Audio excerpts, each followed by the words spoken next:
Hello दोस्तों, नमस्कार। स्वागत है आप सबका आपके अपने YouTube channel study with Sachin में। दोस्तों, आज की इस वीडियो में हम फिर से करेंगे एक बार यूपीडीएलएड फोर्थ सेमेस्टर के मैथ्स की प्रैक्टिस।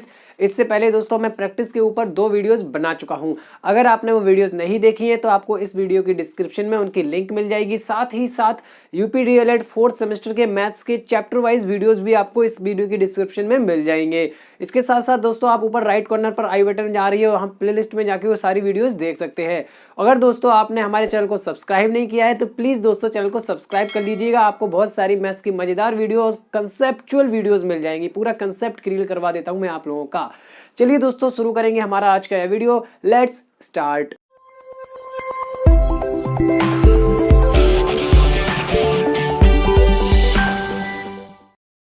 हाँ जी दोस्तों, देखिएगा हमारा पहला प्रश्न। देखिए आज भी हम प्रैक्टिस करेंगे कुछ क्वेश्चंस की, धीरे धीरे करके। मैंने आपको बताया था एग्जाम से 3 दिन पहले तक मैं आपके बहुत सारे प्रैक्टिस के क्वेश्चंस करवा दूंगा। देखिए दोस्तों, यहाँ पर एक दिया गया है क्वेश्चन में कि एक मदारी की टोपी जो है वह शंक्वाकार है। शंक्वाकार मतलब शंकु के आकार की, ठीक है। वैसे भी आपको पता है कि जो टोपी जो मोस्टली आपकी जो जोकर की, मदारी की, बर्थडे वाली, इन टोपियों पर ही क्वेश्चन बनते हैं शंकु वाले, ठीक है। यदि उसमें 840 वर्ग सेंटीमीटर कपड़ा लगा है और उसके गोल सिर का परिमाप 56 सेंटीमीटर हो तो टोपी की तिरछी ऊंचाई ज्ञात कीजिए। अगर आपने शंकु पढ़े हैं अच्छे से पढ़े हैं तो आपका ये क्वेश्चन भी बहुत अच्छे से हो जाएगा, और नहीं पढ़े हैं तो प्लीज जाके वीडियो देख लीजिए। आगे चैप्टर की जो मैंने बेलन और शंकु कराया था उस चैप्टर की वीडियो पहले देख लीजिए। एक काम करते हैं, पहले हम टोपी बना लेते हैं भाई। एक सुंदर सी टोपी जो कि शंकु के आकार की होगी, यूं कुछ ऐसी। ये हमने एक सुंदर सी टोपी बना ली, ठीक है। ये हमने एक शंकु की मतलब शंकु बना लिया। यही कैप होगी, टैप नहीं सॉरी कैप। मेरे पास एग्जांपल के तौर पर बर्थडे कैप है, आपको दिखा देता हूं मैं यहाँ पर। लीजिए, बहुत बढ़िया। देखिए ये एक टोपी है ना, बर्थडे कैप, यही मदारी के पास है। देखिए आप खुद देखो, ये कौन से आकार की है? कोनिकल है, कोन है, शंकु है, ये इसी को शंकु कहते हैं। देखिए तंबू भी ऐसे बनता है, टोपी भी ऐसी होती है। अब बात करते हैं आगे क्या दिया गया है। यदि उसमें 840 वर्ग सेंटीमीटर कपड़ा लगा है। अब मेरे प्यारे दोस्तों ये बताओ आप, कपड़ा कहाँ लगा होगा? ये लगा होगा कपड़ा, जो इसका ये हमें जो घुमा हुआ पृष्ठ दिख रहा है पूरे पे, देख लो ये कपड़ा लगा है भाई। ये कागज लगा है इसी में, मतलब मदारी की टोपी में भाई कपड़ा लगा होगा इस कागज की जगह। तो आप क्या समझ रहे हो ये क्या है? यही तो चीज है जानने वाली कि जो कपड़ा दिया गया है वर्ग सेंटीमीटर कपड़ा लगा है, ये हम शंकु में कौन सा चीज लें? आयतन लें, वक्र पृष्ठ लें, संपूर्ण पृष्ठ लें, क्या लें? तो एक बात दिमाग में डाल लो, जब भी कपड़े की बात की जाए कि शंक्वाकार में कपड़ा इतना लगा है, तंबू हो, टोपी हो, एवरीथिंग शंक्वाकार में कपड़ा इतना लगा है, ठीक है। आप क्या समझोगे? वक्र पृष्ठ दिया गया भाई। ये क्या होता है? वक्र पृष्ठ, कर्व सरफेस एरिया। कर्व मतलब घूमा हुआ, तो ये वक्र पृष्ठ होता है। तो यही आपको दिया गया है। कपड़ा जब भी बोल दिया जाए, गत्ता बोल दिया जाए, शंकु बनाने में गत्ता लगा हुआ है, कपड़ा लगा है, तंबू बनाने में कपड़ा लगा है, तिरपाल लगी है, ठीक है। ये सब आपके क्या आते हैं? शंकु के वक्र पृष्ठ में, इस एरिया में। ये सरफेस एरिया हमारा, इस शंकु का, इस टोपी का प्यारा सा सरफेस एरिया। समझ गए आप लोग? चलिए बहुत बढ़िया, बहुत अच्छी बात है। आगे और एक चीज और समझानी थी, सॉरी, इसी से। उसके गोल सिर का परिमाप, सिर ये बन रहा है, यहां पे ही तो सिर ऐसे करके देखिए, गोल सिर का परिमाप। यहां पे जहां हम लगाएंगे तो ये जो वृत्त बनेगा, ये जो गोल गोल सिर बनेगा, इसका परिमाप मतलब इस चीज का परिमाप। ये जो गोला बन रहा है, ये गोला देखो आप ऐसे करके, नीचे एक ये गोला बन रहा है ना, इस गोले का परिमाप दिया गया है आपको। गोले का परिमाप मतलब वृत्त का परिमाप। परिमाप मतलब क्या होता है? चारों ओर की माप। और वृत्त में ये चारों ओर की माप होती है परिधि। क्या होती है? परिधि। यानी कि आपके इतने कॉन्सेप्ट यहाँ पे क्लियर हो चुके होंगे कि गत्ते की बात की जाए या कपड़े की बात की जाए तो ये वक्र पृष्ठ लेते हैं हम। यानी हमें दिया गया है टोपी का वक्र पृष्ठ, और वक्र पृष्ठ का फॉर्मूला होता है πr/l। ये दिया गया है आपको 840 वर्ग मीटर। तो हम लिख लें यहाँ पर सेंटीमीटर का स्क्वायर, ठीक है। इस गोले का परिमाप दिया गया है, मतलब वृत्त की परिधि दी गई है। वृत्त की परिधि होती है 2πr, दी गई है 56 सेंटीमीटर। अच्छा, अगर आप देखो, आपको क्या निकालनी है? 2πr क्या भाई कहाँ जा रहा है दिमाग, 2 पाई आर, परिधि ये होती है 2 पाई आर। ठीक है, अब आपको निकालना क्या है, तिरछी ऊंचाई, मतलब ये। अगर आपने सही से शंकु पढ़ा है तो आपको पता होगा, इसको हम एल से प्रदर्शित करते हैं, एल। ठीक है, तिरछी ऊंचाई को एल से, मतलब ये एल आपको चाहिए, पाई आर एल में एल चाहिए आपको। तो आप क्या कर सकते हैं, देखो पाई आर दोनों जगह है, इतना सरल सवाल हो ही नहीं सकता। ये समीकरण 1, ये समीकरण 2, आप सीधा सीधा बोल दो समीकरण 1 में समीकरण 2 से भाग करने पर। भाई ऐसे लिखते हैं तो क्या मतलब हुआ, आगे वाले में पीछे वाली संख्या से भाग, यानी समीकरण 1 में समीकरण 2 से भाग कर दो। तो इसका भाग इसमें करना है, मतलब पाई आर एल, भाग करेंगे मतलब डिवाइड में ले आए। अब भाई बराबर में भी तो भाग होगा, तो 840/56। अब काटते हैं हम, तो देखिए पाई आर और पाई आर कैंसिल, L/2 रह गया। यहां देखो 14 चौके 56 और 14 से काटेंगे तो देखिए यहाँ पे आपका क्या कटेगा, 14 एकम 14, 14 चौके 56, 14 पंचे 70, 14 छिंग 84, 14 छिंग 84। ठीक है, 6 बार में 84 यानी 60 बार में कुल मिला के कट गया, 60 बार में ये कट गया। यहां देखो क्या बच रहा है, L/2 बराबर 60/4। तो ये और भी तो कट सकता है, तो इसको 60/4 की जगह सीधा सीधा 4 से इसको 60 को भी काट दो 15 बार में, तो 15 रह गया ना हमारे पास। तो अब देखिए आप यहाँ पे क्रॉस मल्टीप्लाई कर दो तो 2 का गुणा हो जाएगा 15 में। भाई 4th सेमेस्टर में हो, इतना कुछ तो सीख चुके होगे। क्रॉस मल्टीप्लाई कर दो तो 2 और 15 का गुणा करेंगे तो आ जाएगा 30 और ये आएगा सेंटीमीटर। तो तिरछी ऊंचाई हमारी उस टोपी की निकली है 30 सेंटीमीटर। उम्मीद करता हूं क्वेश्चन एकदम क्लियर हो गया होगा। ठीक है, जब भी आपको कपड़ा दिया जाए, ठीक है, गत्ता दिया जाए, कागज दिया जाए कि क्या लगेगा चारों ओर बनाने में, वक्र पृष्ठ। क्या लेंगे उसका, वक्र पृष्ठ। और वक्र पृष्ठ का फॉर्मूला होता है वक्र पृष्ठ, ये भैया वक्र पृष्ठ का रहा फॉर्मूला, पाई आर एल। शंकु का वक्र पृष्ठ यही होता है। फॉर्मूले में याद कर लीजिए, आप वीडियो देख लीजिए जाके, आराम से मैंने सब कुछ बताया है आपको उसमें। ठीक है, इतना तो आप कर ही सकते हैं। एग्जाम आपके नजदीक है, तैयारी कर रहे होंगे आप रात भर जाग के, तो प्लीज एक बार देख लीजिए, आपका कंसेप्ट क्लियर हो जाएगा। ठीक है, अगले क्वेश्चन को देखेंगे अब हम। चलिए दोस्तों देखिए अगला प्रश्न, यहाँ प्रश्न संख्या 2, निम्नलिखित वारंवारता बंटन का बहुलक ज्ञात कीजिए। बहुलक मतलब जो बहुत बार आ जाए। बहुलक क्या होता है, जो बहुत बार आ जाए भैया। अरे भाई सिंपल लैंग्वेज में बात करते हैं।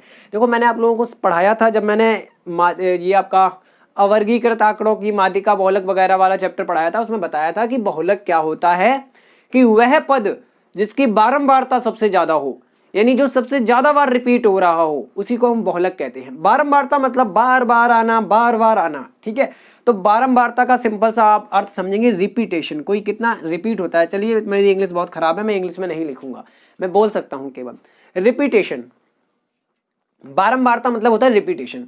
तो यहां कहने का मतलब, अगर आप अब एक बेसिक से आप सोचेंगे अगर इस चीज को, तो 21 कितनी बार आ रहा है, 2 बार। पद जो है 21, उसकी बारंबारता है 2, मतलब जब हम इसको विस्तारित रूप में लिखेंगे तो ऐसे लिखेंगे 21,21। इसके बाद 22 को लिखेंगे 3 बार, 22,22। ये सब लिखना नहीं है आपको, ये मैं आपको कंसेप्ट समझा रहा हूं केवल। 22,22,22 ये हमने 3 बार लिख दिया भाई, 3 बार 22 को लिखना है, 23 क्यों मर रहा है अपने आप। अब 23 को लिखेंगे 5 बार। भाई 23 की बारंबारता कितनी है, 5। फ्रीक्वेंसी बोलते हैं बारंबारता को, फ्रीक्वेंसी, आवृत्ति, बार बार संख्या आ रही है। 23, 23, 23, 23 और 23 हमने लिख दिया, 23 को 5 बार। ठीक है, अब हमें लिखना है 24 को 1 बार और 25 को 2 बार। अब आप एक बार बताओ, ऐसे आंकड़े आपको दिए जाए तो आप क्या देखते हैं, बहुलक निकालने के लिए आप क्या देखते हैं कि भाई कौन सा पद सबसे ज्यादा बार आया है हमारे आंकड़ों में। तो हमने देखा और पाया कि 23 सबसे ज्यादा बार आया है, तो बहुलक क्या होगा, 23 होगा। उत्तर कैसे लिखोगे आप, इसका सॉल्यूशन कैसे लिखोगे आप सीधा लिखोगे 23 की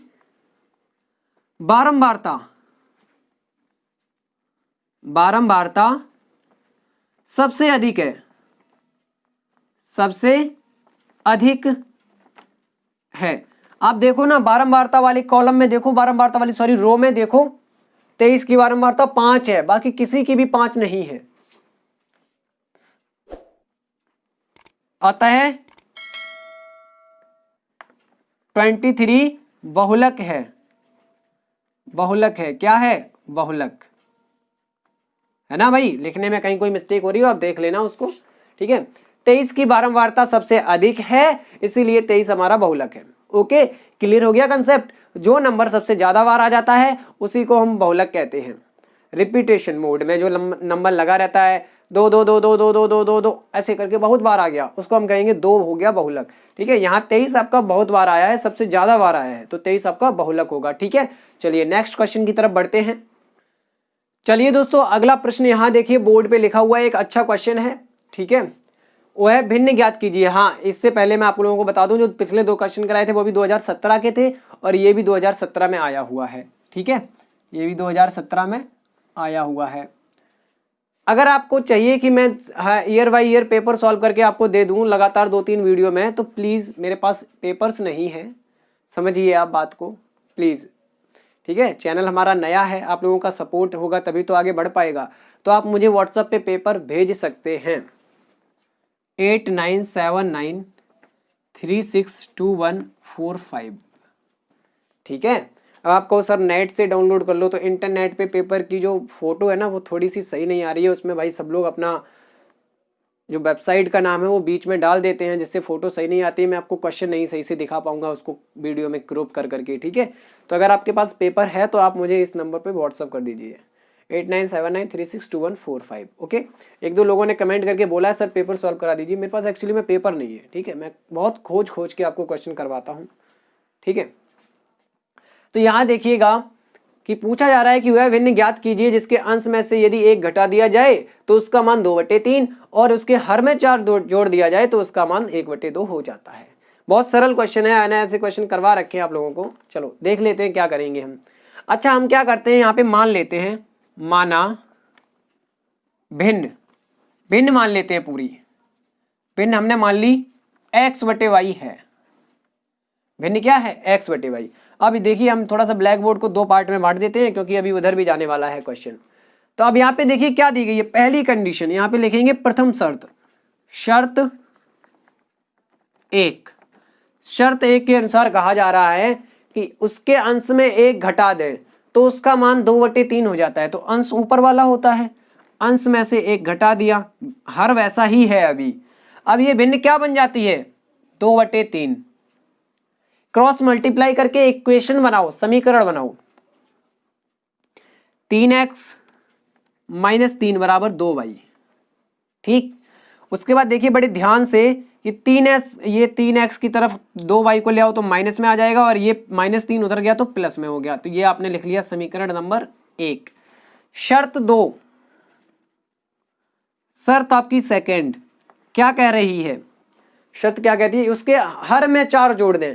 तो अपनी भिन्न के पास पहुंच जाओ, उसके हर में 4 जोड़ना है। तो भिन्न आपकी है x/y, इसमें हर में 4 जोड़ दिया, हर नीचे का होता है ना, इसमें 4 जोड़ दिया तो भिन्न बन जाती है 1/2। देखो लिखा है, उसका मान 1/2 हो जाता है। क्रॉस मल्टीप्लाई करके फिर से एक और समीकरण बनाओ। ये आपका रैखिक समीकरण के ऊपर है। रैखिक समीकरण आपको मैंने सॉल्व करवाए हैं। 2 समीकरण बनेंगे, उनको हल करना पड़ेगा बस। यहां निकला हमारा 2x, ये कैंची गुणा कर दो, y + 4। अब आप एक काम करो, यहां से y का मान ही निकाल लो, आपको समीकरण बनाने की कोई जरूरत नहीं है, आप सीधा y का मान निकाल लो। ठीक है, फिर भी हम समीकरण डाल देंगे। यहाँ y बराबर क्या आएगा आपका? देखो आप y को इधर रखो, 4 को इधर ले आओ, तो 2x - 4 इसको डाल दो समीकरण नंबर 2। ध्यान से देखो, हमें y का मान यहाँ से चाहिए था तो हमने y को इधर ही रखा, बराबर के दूसरी तरफ ही रखा। देखो यहाँ पे बराबर के एक तरफ अकेला बेचारा y है, तनहा। ठीक है, y को हमने बराबर के एक तरफ ही रखा और 4 को इधर ले आए 2x की साइड, तो 4 आ गया माइनस में। आप कहोगे सर y तो उधर होना चाहिए था और ये चीज इधर होनी चाहिए थी। अरे बेटा कोई बात नहीं है, दोनों बराबर में ही है, हमने इसलिए y को एक ऐसे लिख लिया इस तरफ और दूसरी चीज को उस तरफ। अब हम क्या करेंगे? समीकरण 2 से y का मान समीकरण 1 में रखेंगे। अब हम क्या करेंगे? समीकरण 2 से y का मान समीकरण 1 में रखने पर रख दो बेटा। y की जगह आपको 2x - 4 लिखना है। y ये रहा हमारा समीकरण 1 में, y ये रहा 3x माइनस 2 इंटू वाई, तो 2 इंटू वाई की जगह क्या लिखना है 2x माइनस 4, y की जगह लिख दिया 2x माइनस 4। भाई 2 था, 2 के साथ y है गुणा में, तो बस y की जगह लिखा 2x माइनस 4, बराबर में तो 3 रहेगा ही। चलो देखो यहां से करते हैं अब आगे, तो क्या करेंगे 3x माइनस 2 का अंदर गुणा कर दो, 2 दूनी 4x प्लस ये माइनस माइनस प्लस 4 दूनी 8 बराबर 3। अब यहां आप इसको घटाओगे तो माइनस एक्स बचेगा, 4 में से 3 घट गया, माइनस एक्स बचा, बराबर ये आपका 8 उधर चला जाएगा तो माइनस में आ जाएगा, माइनस 8 हो जाएगा, यहाँ प्लस था उधर गया माइनस, तो माइनस एक्स बराबर आपका बचेगा माइनस 5, माइनस से माइनस कैंसिल, एक्स बराबर 5, एक वैल्यू आपकी आ गई, अंश आपका निकल आया। एक्स का मान समीकरण 2 में रख दो, रखने पर भाई लॉन्ग आंसर टाइप क्वेश्चन है, थोड़ा तो टाइम लेगा, वो मान उठाओ और समीकरण 2 में रख दो। समीकरण 2 है हमारा y बराबर 2x, y बराबर 2 गुणा 5, भाई 2x था ना, तो 2 में x का गुणा हो रहा था तो x की जगह हमने 5 रख दिया, माइनस 4, तो y बराबर 5 दूनी 10 में से 4 गया, 6 बचा, क्या बचा 6, तो y बराबर निकल के आ गया 6। अब आप बताओ भिन्न क्या होगी, x बटे y ली है आपने, x आया 5, y आया 6, अतः भिन्न, आपको भिन्न याद करनी थी, तो यहां देखो आंसर आपका छोटा सा, अतः भिन्न, नोट कर लेना भाई कॉपी पेन लेके, भिन्न बराबर क्या हो जाएगी x बटे y, यानी 5 बटे 6, 5 बटे 6, ये आपका आंसर हो गया। ठीक है, इजी एक्सप्लेनेशन था, उम्मीद करता हूं आपको समझ में आया होगा, बहुत ही सरलता से समझाने की कोशिश की है। चलिए दोस्तों अब नेक्स्ट क्वेश्चन की तरफ बढ़ते हैं। चलिए दोस्तों, तो अब हम वो सवाल देखेंगे जिसकी मैंने देखी थी पिछले 1-2 दिन में कि ये सवाल ने भाई इंटरनेट पर फेसबुक पर एकदम धूम मचा दी, धूम मचा दी भाई। सवाल का आंसर एकदम गलत गलत तरीके से दिया जा रहा था, तो मैंने देखा तो भाई चलो इसको करते हैं सॉल्व। हुआ यूं कि आपसे कहा गया सवाल में कि एक 17 सेंटीमीटर लंबे और 7 सेंटीमीटर चौड़े आयत को चौड़ाई की परतें घुमाया जा रहा है, चौड़ाई की परितः घुमाने पर बने बेलन का आयतन ज्ञात कीजिए। तो भाई बेलन का कंसेप्ट समझिए आप, बेलन का कंसेप्ट ऐसे करके एक आयत बना हुआ है, एक बहुत प्यारा सा आयत बना हुआ है आपका ऐसे, ठीक है। ये बेलन का एक आयत, सॉरी बेलन नहीं, एक आयत बना हुआ है, अभी भी आयत थोड़ा सही नहीं बना है, आयत में चारों भुजाएं में आमने सामने की भुजाएं बराबर होती हैं, ठीक है। तो ये आयत की आपको लंबाई क्या दी गई है 17 सेंटीमीटर और चौड़ाई दी गई है 7 सेंटीमीटर। एक बहुत छोटा सा लॉजिक लगाओ कि आयत को चौड़ाई की परितः घुमाना है, परितः मतलब होता है चारों ओर। अब मैं आ गया हूं आपके लिए समझाने के लिए लेकर, देखो this is a rectangular form, rectangular form है ये आपकी, एक आयताकार रूप है, ये हमारा रजिस्टर है ना जो एक आयताकार रूप में है, देखो आयताकार रूप में है, बहुत अच्छे से दिख रहा होगा लंबाई और चौड़ाई, ठीक है। अब आपसे कहा गया कि इस रजिस्टर को चौड़ाई के परितः घुमाओ, तो आप कैसे घुमाओगे, इस रजिस्टर को चौड़ाई के परितः घुमाओ। ये लाइन आपने यहाँ पे स्टेबल कर ली, चौड़ाई के परितः, ये चौड़ाई हो गई, तो चौड़ाई के चारों ओर घुमाना है ऐसे परितः। चौड़ाई ऐसी ऐसी है ना इसकी, भाई आप खुद देखो चौड़ाई ऐसी ऐसी है, तो चौड़ाई के चारों ओर ऐसे करके घुमाओ इसको, ऐसे घुमा दिया हमने, ये बेलन बन रहा है, ये बेलन बन रहा है, बेलन बन रहा है। आप प्रकार लेके ऐसे करके घुमाते हो, तो जो ये देखो यहां से ऐसे घुमा रहे हैं ऐसे करके, तो नीचे एक वृत्त बनता चला जा रहा है, ऐसे करके वृत्त बन रहा है, ऐसे करके ऐसे वृत्त बन रहा है एक, तो उस वृत्त की त्रिज्या क्या होगी, जो ये दूरी है, जो ये लंबाई है, ये देखो त्रिज्या के रूप में वृत्त बना रही है, एक त्रिज्या के रूप में घूम रही है। ये बहुत लोगों ने गलत समझा, कंसेप्ट में परिधि ले रहे थे वो लोग, क्या ले रहे थे परिधि। अब मैं परिधि बता देता हूं, परिधि कैसे आएगी, ओ परिधि, चलिए मैं दूसरा पेपर लेके आता हूं आपको एक्सप्लेन करने के लिए। चलो अभी हम वो रजिस्टर ले रहे थे, ये आयत समझो, इसको चौड़ाई के परितः घुमाएंगे तो ऐसे करके घुमाएंगे, ये वाली लाइन दिस, ये चौड़ाई है, इसके चारों तरफ ऐसे घुमा रहे हैं, तो ये बेलन बन गया। ये चौड़ाई को पकड़ के रखो और इसको ऐसे घुमा दो, ऐसे करके इधर साइड में भी घूम जाएगा ना उतना ही, तो ऐसे बेलन बन जाएगा, ये बेलन बनेगा, दिस वन, ये आपका बेलन बनेगा ऐसे। भाई ये चौड़ाई थी, चौड़ाई की परतें चारों तरफ ऐसे घुमा डाला। अरे आपने वो देखा होगा ना, जो बड़े बड़े नेता लोगों की या बहुत बड़े जो रईस बनते हैं उनकी गाड़ियां निकलती हैं वो झंडा लगा के, तो जब गाड़ी तेज स्पीड में जाती है तो झंडा ऐसे ऐसे करके घूमता है, तो झंडा चौड़ाई की परतें ही तो घूमता है, एकदम बेलन बना देता है, घूम घूम के ऐसे तेज तेज एकदम घूम जाता है। तो उसमें क्या हो रहा है, जब घूमेगा तो खुद देख लो वृत्त की त्रिज्या क्या बन रही है, लंबाई वृत्त की त्रिज्या बन रही है और चौड़ाई बेलन की ऊंचाई बन रही है। वृत्त की त्रिज्या मतलब बेलन के आधार पे जो वृत्त बनता है ना उसकी त्रिज्या। ओके, अब परितः, अब आप क्या करते हो, आप परिधि कैसे लेते हो, तो भाई जब आपसे कह दिया जाए बेलन को चौड़ाई के अनुदिश, जब आपसे बोल दिया जाए कि आयत को चौड़ाई के अनुदिश मोड़ के बेलन बनाया गया, ये मोड़ दिया हमने, चौड़ाई के अनुदिश मोड़ के ऐसे बेलन बनाया गया। अब आप कह सकते हो कि भाई जो लंबाई थी, लंबाई वृत्त की परिधि में बदल गई, देखो मुड़ते मुड़ते ये लंबाई वृत्त की परिधि बन गई, तो ये अनुदिश मोड़ना और परितः घुमाना क्लियर हो गया। चलिए बहुत अच्छी बात है, यही क्लियर करवाना था। तो यहाँ क्या समझे हम, हमारा आर क्या है 17 सेंटीमीटर और एच क्या है 7 सेंटीमीटर। निकाल दो आयतन, आयतन क्या होता है बेलन का, आयतन बराबर pi R square H, which means 22/7। R हमारा है 17, तो स्क्वायर के लिए हमने 2 बार गुणा कर लिया 17 का। एच हमारे पास है 7, तो 7 से 7 कैंसिल, बचा आपका, देखिए आपका बचा 22 गुणा 17 इंटू 17, 17 का वर्ग होता है 289। ये आपका कितना निकल जाएगा, 22 निम्मा 198 हासिल 19, 22 अट्ठे 176 जोड़ दो इस 19 में, तो 9 6 15 हासिल 1, 7 1 8 और 1 9, ये हो गया आपका 195। यहाँ 5 लिखेंगे, हासिल हो जाएगी हमारी इस बार 19। 22 दूनी 44, 44 और 19 जोड़ो, 9 4 13 की 3 हासिल 1, 4 1 5 और 1 6, ये आपका आ गया आंसर 63 58। और आयतन में जो विमा होती है उस पर घात लगा देते हैं 3 सेंटीमीटर है, तो हमने सेंटीमीटर क्यूब लिख दिया। लो आ गया आंसर आपका। इतना कंफ्यूज हो रहे थे आप लोग, ये एकदम गलत नहीं है, आपकी सीरीज में जो दिया गया है वो एकदम गलत है, ठीक है, ये कहीं भी देख लो एकदम भी गलत नहीं है, ऐसे ही करेंगे, बिल्कुल क्लियर कट कॉन्सेप्ट आपका होना चाहिए।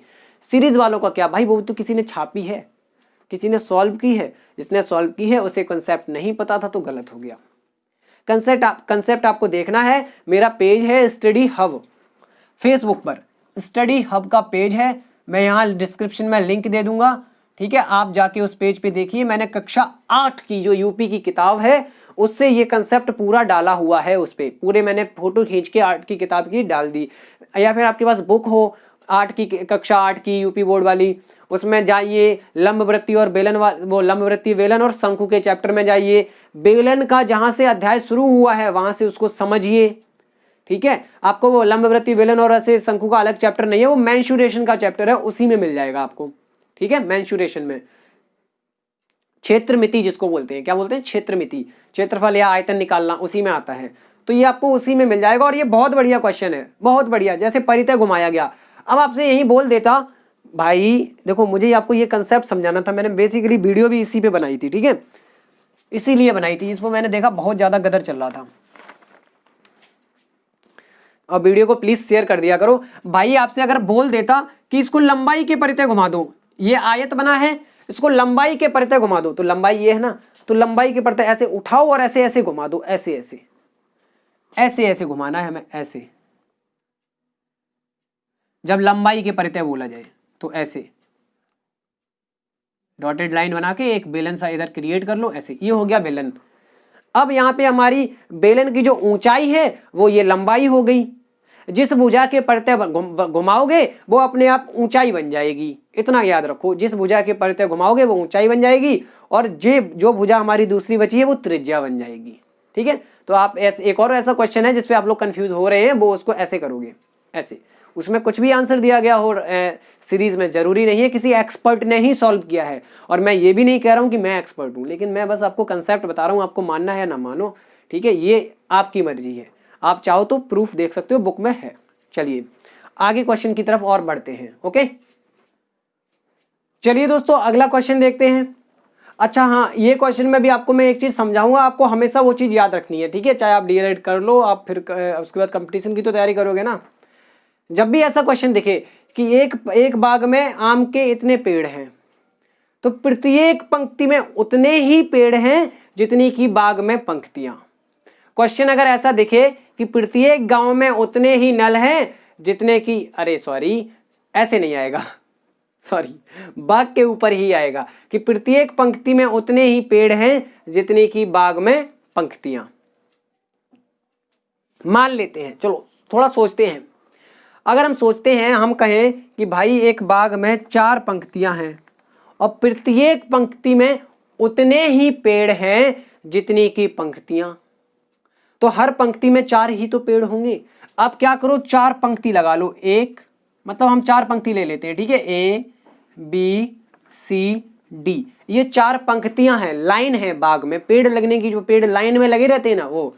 तो आपसे कहा जा रहा है कि प्रत्येक पंक्ति में उतने ही, ये हम देखो, ये क्वेश्चन अभी भूल जाओ, केवल क्वेश्चन की ये लैंग्वेज याद रखो, अभी हम नंबर अलग ले रहे हैं। हमने मान लिया कि 4 पंक्तियां हैं, ठीक है, मैं आपका बेसिक क्लियर करा रहा हूं। प्रत्येक पंक्ति में उतने ही पेड़ हैं जितनी की पंक्तियां, तो हमने 4 मानी थी पंक्तियां, ये लिख ली 4 पंक्तियां। अब इसमें आपके कितने पेड़ हैं, 4, इसमें भी कितने हैं, 4, इसमें भी कितने हैं, 4, और इसमें भी कितने हैं, 4। कुल मिलाकर 4 को कितनी बार जोड़ा गया, जितनी पंक्तियां थी उतनी ही बार तो जोड़ोगे भाई, ऐसा तो है नहीं कोई ज्यादा बार जोड़ दोगे भाई। 4, ये 4 जो पेड़ है, इस वाली पंक्ति में भी 4 पेड़, इस वाली पंक्ति में भी 4 पेड़, इसमें भी 4 पेड़, इसमें भी 4 पेड़। ये क्वेश्चन की लैंग्वेज पकड़ो, प्रत्येक पंक्ति में उतने ही पेड़ जितनी बाग में पंक्तियां, हर पंक्ति में उतने ही पेड़ हैं जितनी टोटल पंक्तियां हैं। क्या समझे कि 4 पंक्तियां हैं तो हर पंक्ति में 4 पेड़ होंगे।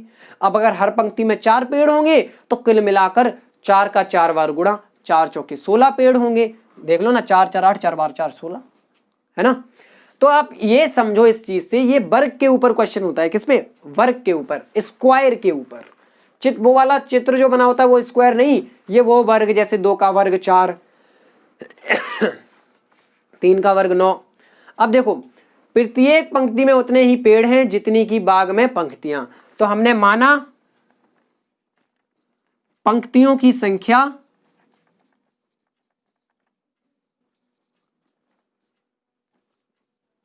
क्या मान लो, ए है, कुछ भी मान सकते हो, A X, A B X Y, कुछ भी। सॉल्व कर रहे हैं क्वेश्चन, माना पंक्तियों की संख्या ए है, तो हर पंक्ति में ए ही तो पेड़ हैं भाई। कहा जा रहा है प्रत्येक पंक्ति में उतने ही पेड़ जितनी बाग में पंक्तियां। अगर ए पंक्ति है मतलब बाग में कुल ए पंक्तियां हैं, तो इन पंक्तियों में ए ही पेड़ होगा, तो कुल मिलाकर पेड़ कितना हो जाएगा, ए गुणा ए। बस इतना बता रहा था आपको भाई, वो मैंने क्या बताया था कि 4 पंक्तियां में 4 4 4 करके जोड़ोगे, इससे बेटर है 4 को 4 से गुणा कर दो। तो भाई अब क्या करोगे, आपने मान ली ए पंक्तियां हैं, तो हम इनको, ए पंक्तियों को कैसे दर्शाओगे, ए पंक्तियों को कोई दर्शाने का तरीका नहीं है ना। आप कुल पेड़ निकालोगे तो ए गुणा ए आएगा। वो मैंने 4 4 वाला कॉन्सेप्ट याद रखो, ए बी सी डी। हमने माना था ये 4 पंक्तियां हैं, ये कितनी पंक्तियां हैं, इनकी संख्या है 4, और इन पंक्तियों में उतने ही पेड़ हैं जितनी टोटल ये खुद हैं, तो खुद ये 4 हैं, तो हर पंक्ति में 4 पेड़ होंगे। अब कुल पेड़ कितने हुए, 1 2 3 4, 4 को 4 बार जोड़ोगे 16 आएगा। इससे बेटर है 4 का गुणा कर दो जो कुल पंक्तियां हैं उसमें। यहां हर पंक्ति में ए पौधा है और कुल मिलाकर ए पंक्तियां हैं। भाई आप समझ रहे होगे, उम्मीद करता हूं मेरी बात को। तो ये क्वेश्चन ऐसे बनेगा, जो कुल पेड़ हैं उनकी संख्या ये निकल के आएगी ए गुणा ए, क्योंकि बाग में ए पंक्तियां हैं और हर पंक्ति में ए ही पेड़ हैं। तो ये आपकी दी गई है कुल संख्या है, ये पेड़ों की दी गई है 2304। ए स्क्वायर बराबर 2304। भाई देखो, आपका अब ये काम नहीं है कि आप यहां वर्गमूल सॉल्व करके दिखाएं। आपका ए कितना निकल के आएगा, अंडर रूट 2304। जैसे सीरीज में क्वेश्चन दिया है ना, ये वाला आप देखना ध्यान से, वहां इन्होंने वर्गमूल सॉल्व करके दिखाया इसका। ये आपका काम नहीं है, ये रफ काम है आपका, यहां करने की कोई जरूरत नहीं है। आप पीछे करो रफ कार्य जहां आप कर रहे हो। कैसे करेंगे, 2304 को सॉल्व करो, 2304 का वर्गमूल बताना है आपको। तो सिंपल 2304 की गुणनखंड काटो और जोड़े बना लो। तो 2304 के गुणनखंड काटेंगे तो 2 एकम 2, 2 एकम 2, 2 पंचे 10, 2 दूनी 4। फिर काटेंगे तो 2 पंचे 10, 2 सत्ते 14, और 2 6 12 और 576 आपको पता है 24 का होता है, तो 24 से सीधा काट दो भाई। 30 तक तो आपने याद कर रखे होंगे, तो 24 से 24 बार में ही कटेगा भाई, 24 का वर्ग है, तो ये आपका आ गया 24 एकम 24। जोड़ा बनाओ तो आपका एक 2 बाहर निकलेगा, एक 24 बाहर निकलेगा, 24 दूनी 48 आएगा आपका, यानी a बराबर 48 पंक्तियां। आया समझ में सवाल? चलो बहुत बढ़िया, उम्मीद कर रहा हूं आ गया होगा। ठीक है, नेक्स्ट क्वेश्चन देखते हैं। चलो दोस्तों इस सवाल को सॉल्व करते हैं, सवाल नंबर 6 और आज की वीडियो का लास्ट क्वेश्चन। इसको सॉल्व करते हैं। आपसे पूछा गया इसका मान निकालिए, तो भाई इसका मान आप तभी निकाल सकते हैं जब आपने त्रिकोणमिति के जो ये अनुपात दिए जाते हैं इनकी वैल्यूज एंगल के साथ याद कर रखी हैं। ठीक है, जैसे साइन 90 कितना होता है, साइन 0 कितना होता है, tan 90 tan 0 30 डिग्री के साथ, 60 डिग्री के साथ, 45 के साथ। ठीक है, ये सब जब आपने याद कर रखी होंगी आप इनको आसानी से कर पाओगे। आप याद कर लो, और मैंने त्रिकोणमिति पढ़ाई थी उसकी भी वीडियो देख लो। चलिए हम इसको सॉल्व करते हैं। मुझे मान पता है, उम्मीद है मुझे कि आपको भी पता होंगे, तभी आप समझेंगे। tan 45 का मान होता है 1, बहुत बढ़िया, माइनस cot 30 का मान, cot 30 का नहीं याद है तो tan 60 का याद होगा, अगर कुछ भी नहीं याद है तो बेड़ा गर्ग, ये आ गया। 2 इंटू cos 30, प्लस लगाओ पहले तो, 2 इंटू cos 30, cos 30 अंश under root 3/2 minus sine 90 1, 1 minus under root 3 plus ये दो कैंसिल, ये ऊपर है गुणा में, ये नीचे भाग में। देखो ध्यान से, ये माइनस का ये प्लस का, इसमें से ये घट गया 0 हो गया, ये 1 में से 1 घट गया 0 आ गया आंसर। ठीक है, उम्मीद करता हूं आपको सवाल समझ में आया होगा। बहुत ही सरल सवाल था ये, वैल्यू बेस्ड क्वेश्चन, इनकी वैल्यू जो थी उस पे ही बेस्ड क्वेश्चन था ये हमारा। ठीक है, ये 1 में से 1 भी घट गया है आपका। चलिए दोस्तों, उम्मीद करता हूं जो क्वेश्चंस मैंने आपको कराए हैं आपको अच्छे से समझ में आए होंगे। और दोस्तों अगर आपको वाकई में समझ में आए तो प्लीज वीडियो को लाइक कर देना, और सबसे जरूरी चीज वीडियो को प्लीज प्लीज प्लीज शेयर कर देना। भाई हमारा नया चैनल है तो मैं चाहता हूं कि ज्यादा से ज्यादा लोग चैनल से जुड़े। अगर आपको वीडियो पसंद आ रही है तो आपको भी लग रहा होगा कि ज्यादा लोगों तक वीडियो पहुंचानी चाहिए। भाई थोड़ा सा तो अंदर से लाओ ना फीलिंग कि आप हमारा चैनल शेयर करें। चलो मिलेंगे अगली वीडियो के साथ, तब तक के लिए नमस्कार, बाय बाय, जय हिंद। और लास्ट में all the very best for your examination.